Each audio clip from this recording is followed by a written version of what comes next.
শ্ৰদ্ধেয় ৰাইজ, এই বছৰৰ 22 মাৰ্চ তাৰিখে বিশ্বই আকৌ এবাৰ ধৰিত্ৰী ঘণ্টা পালন কৰিবলৈ আগবাঢ়িছে। এই কাৰ্যসূচীত নিশা এটা ঘণ্টাৰ বাবে নাগৰিকৰ ঘৰৰ আলোকবন্তি নুমুৱাই বিশ্বৰ পৰিৱেশ তন্ত্ৰৰ প্ৰতি ভাবুকিৰ সৃষ্টি কৰা কাৰকসমূহৰ বিষয়ে সজাগতা সৃষ্টিৰ প্ৰয়াস কৰা হয়। বিশ্বত ধৰিত্ৰী ঘণ্টা পালনৰ প্ৰথা আৰম্ভ হৈছিল 2007 চনত অষ্ট্ৰেলিয়াৰ ছিডনী চহৰত। জলবায়ু পৰিৱৰ্তন ৰোধ কৰা, প্ৰকৃতি সুৰক্ষাৰ দৰে বিষয়সমূহক জনমানসত ফুটাই তোলাৰ বাবে এই অভিনৱ প্ৰয়াস আৰম্ভ হৈছিল। সেই প্ৰয়াস আজিও অব্যাহত আছে। আজি 190খন দেশৰ নাগৰিকে এই কাৰ্যসূচীত ভাগ লৈ পৰিৱেশ তন্ত্ৰ ৰক্ষাৰ প্ৰতি তেওঁলোকৰ অকুণ্ঠ সহযোগ ব্যক্ত কৰে। যদিহে আমি জলবায়ু পৰিৱৰ্তন ৰোধ আৰু পৰিৱেশৰ অৱক্ষয়ক বাধা দিবলৈ এতিয়াই ব্যৱস্থা গ্ৰহণ নকৰোঁ, তেন্তে আমাৰ ভৱিষ্যত প্ৰজন্ম এই পৃথিৱীত কেতিয়াও বৰ্তি থাকিব নোৱাৰিব। এই বিষয়টোৰ প্ৰতি গুৰুত্ব দিয়েই এইবাৰৰ ধৰিত্ৰী ঘণ্টা 22 মাৰ্চৰ সন্ধিয়া 8:30 পৰা 9:30 পালন কৰা হ'ব।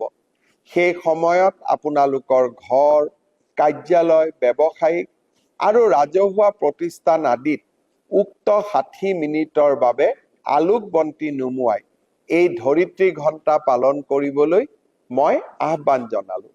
ৰাজ্যখনত এই কাৰ্যসূচী সফল কৰি আহক আমি বিশ্বজোৰা এক প্ৰচেষ্টাৰ অংশীদাৰ হওঁ।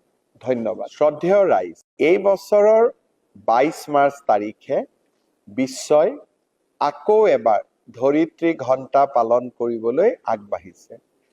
এই কাৰ্যসূচীত নিশা এটা ঘণ্টাৰ বাবে নাগৰিকৰ ঘৰৰ আলোকবন্তি নুমুৱাই বিশ্বৰ পৰিৱেশ তন্ত্ৰৰ প্ৰতি ভাবুকিৰ সৃষ্টি কৰা কাৰকসমূহৰ বিষয়ে সজাগতা সৃষ্টিৰ প্ৰয়াস কৰা হয়।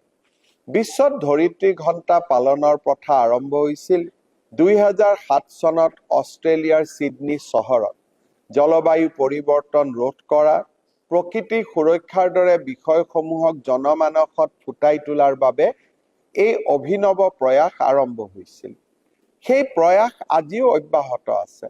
আজি 190খন দেশৰ নাগৰিকে এই কাৰ্যসূচীত ভাগ লৈ পৰিৱেশ তন্ত্ৰ ৰক্ষাৰ প্ৰতি তেওঁলোকৰ অকুণ্ঠ সহযোগ ব্যক্ত কৰে।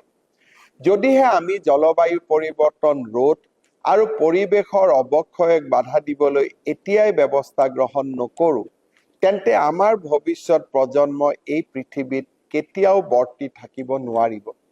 এই বিষয়টোৰ প্ৰতি গুৰুত্ব দিয়েই এইবাৰৰ ধৰিত্ৰী ঘণ্টা 22 মাৰ্চৰ সন্ধিয়া 8:30 পৰা 9:30 পালন কৰা হ'ব। সেই সময়ত আপোনালোকৰ ঘৰ, কাৰ্যালয়, ব্যৱসায়িক আৰু ৰাজহুৱা প্ৰতিষ্ঠান আদিত উক্ত 60 মিনিটৰ বাবে আলোকবন্তি নুমুৱাই এই ধৰিত্ৰী ঘণ্টা পালন কৰিবলৈ মই আহ্বান জনালোঁ। ৰাজ্যখনত এই কাৰ্যসূচী সফল কৰি আহক আমি বিশ্বজোৰা এক প্ৰচেষ্টাৰ অংশীদাৰ হওঁ। ধন্যবাদ।